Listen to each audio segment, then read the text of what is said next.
Olá pessoal, mais uma vez. Bom dia, boa tarde, boa noite. Olha eu aqui novamente neste dia para trazer um pouquinho daquilo que a gente já comentou um pouquinho em sala sobre a questão do efeito dissolvente, né? Então, em relação a o efeito dissolvente das reações SN1 e SN2, a gente pensa inicialmente o seguinte: quais são os critérios que eu devo ter para escolher um solvente para uma dada reação? Né? Pensando nisso, a gente observa que o primeiro critério é este: a solubilidade dos reagentes no solvente, pelo menos parcial. Né? Se eu quero solubilizar os meus reagentes, o meu nucleófilo, o meu substrato, e aí no caso da SN1 ou SN2, eu preciso que pelo menos haja uma boa solubilidade das espécies reagentes nesse solvente. E também que o solvente seja inerte ao meio reacional. O meu solvente não pode reagir nem com a espécie nucleofílica nem com a espécie do substrato, ok? Bom, pegando aí um exemplo de uma reação de solvólise, né, como comentamos, uma reação onde eu tenho um substrato, está aqui, eu tenho o etanol como nucleófilo e o etanol como solvente. E aí uma reação onde eu tenho o nucleófilo, a mesma espécie do solvente, a gente chama de solvólise. Tá? Aqui o produto, reação a temperatura ambiente, reação solvólise, tá ok? Tomando por base aí essa reação, o interessante é observar o seguinte, é que a estrutura do solvente tende a acelerar ou retardar a velocidade da reação em estudo.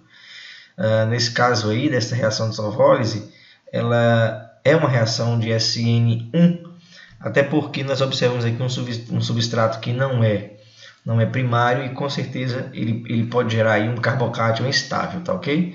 Então, é interessante analisar como a estrutura do solvente tende a acelerar ou retardar a velocidade de uma reação. No nosso caso de estudo, SN1 ou SN2. E aí, eu começo falando um pouquinho de uma propriedade macroscópica, né, que é a constante dielétrica, e aí ela mede a capacidade de um solvente de separar eficientemente cargas opostas. Então, quanto mais polar for um solvente, maior será a sua atuação em separar cargas opostas, tá ok? E aí, quanto maior a polaridade de solvente, maior a constante dielétrica. Aqui eu mostro uma logiquinha bem rápida, né? Quanto mais polar um solvente, maior a sua constante dielétrica, e apresenta uma tabela, onde você observa aqui alguns solventes não polares, como hexano, tetracloreto de carbono, dioxana, benzeno, dietiléter, cloroformo e tetraidilfurano, todos eles com constantes dielétricas baixas, que variam de 1,9 a 7,6. Quando a gente passa aqui para os solventes polares, né, como piridina, acetona, HMPA, nitrometano, DMF, o CH3CN, o acetonitrilo e o DMSO, as constantes dielétricas já são um pouquinho maiores, chegando aqui na casa de 12 a 47. Então, são solventes bem polares, né? Mas ele tem alguns representantes mais polares do que eles, que é exatamente aqui. Eu tenho amônia líquida, etanol, metanol e a água. Olha aqui a água como solvente de alta constante dielétrica, né? E como a gente conversou em sala de aula, esses solventes polares podem ser classificados por nós como solventes polares próticos e solventes polares apróticos, onde os solventes polares próticos são bons solvatadores de cátions e ânions e os polares apróticos somente solvatadores eficientes para cátions. Bom, aqui é uma reação padrão, usando um substrato terciário, né? Uma reação de solvólise, e a gente observa nesse exemplo que, dentre três solventes polares próticos, o de maior constante dielétrica é o que promove um aumento da velocidade maior, cerca de 150 mil vezes maior do que a primeira, né? Então, a gente observa essa tendência e observa que em reações de SN1, como o estado de transição, ele é um estado de transição onde há separação de cargas, né? Onde vai haver a formação aqui do carbocátion, esse estado de transição ele é solvatado, e essa solvatação traz a esse estado de transição estabilidade.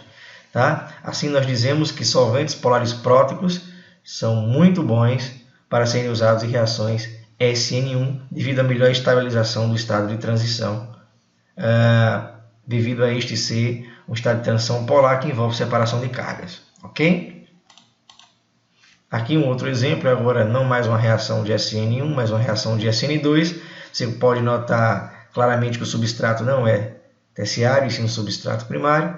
E você observa aqui pela tabela que as reações elas ficam mais rápidas quando há o uso de solventes polares apróticos, né? Como DMSO, DMF e acetonitrila. Isto também explicado porque, como eu preciso nessa reação do nucleófilo livre, eu preciso de um solvente bom para solvatar cátions. E aí, os melhores representantes de bons solventes para a solvatação de cátion é exatamente os solventes polares apróticos, né? Você observa aqui um exemplo ao lado do vídeo, onde eu tenho o N3, que é o nucleófilo dessa reação, sendo solvatado por solvente polar prótico. Então, isso não é bom.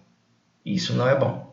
Já que eu tenho DMF ou DMSO, e por ser solventes polares apróticos, eles acabam solvatando o cátion. Olha aqui, uma espécie catiônica circundada, solvatada por moléculas do DMF. E aqui o sódio catiônico circundada por moléculas de DMSO, deixando livre o N3 para atuar como nucleófilo na reação de SN2.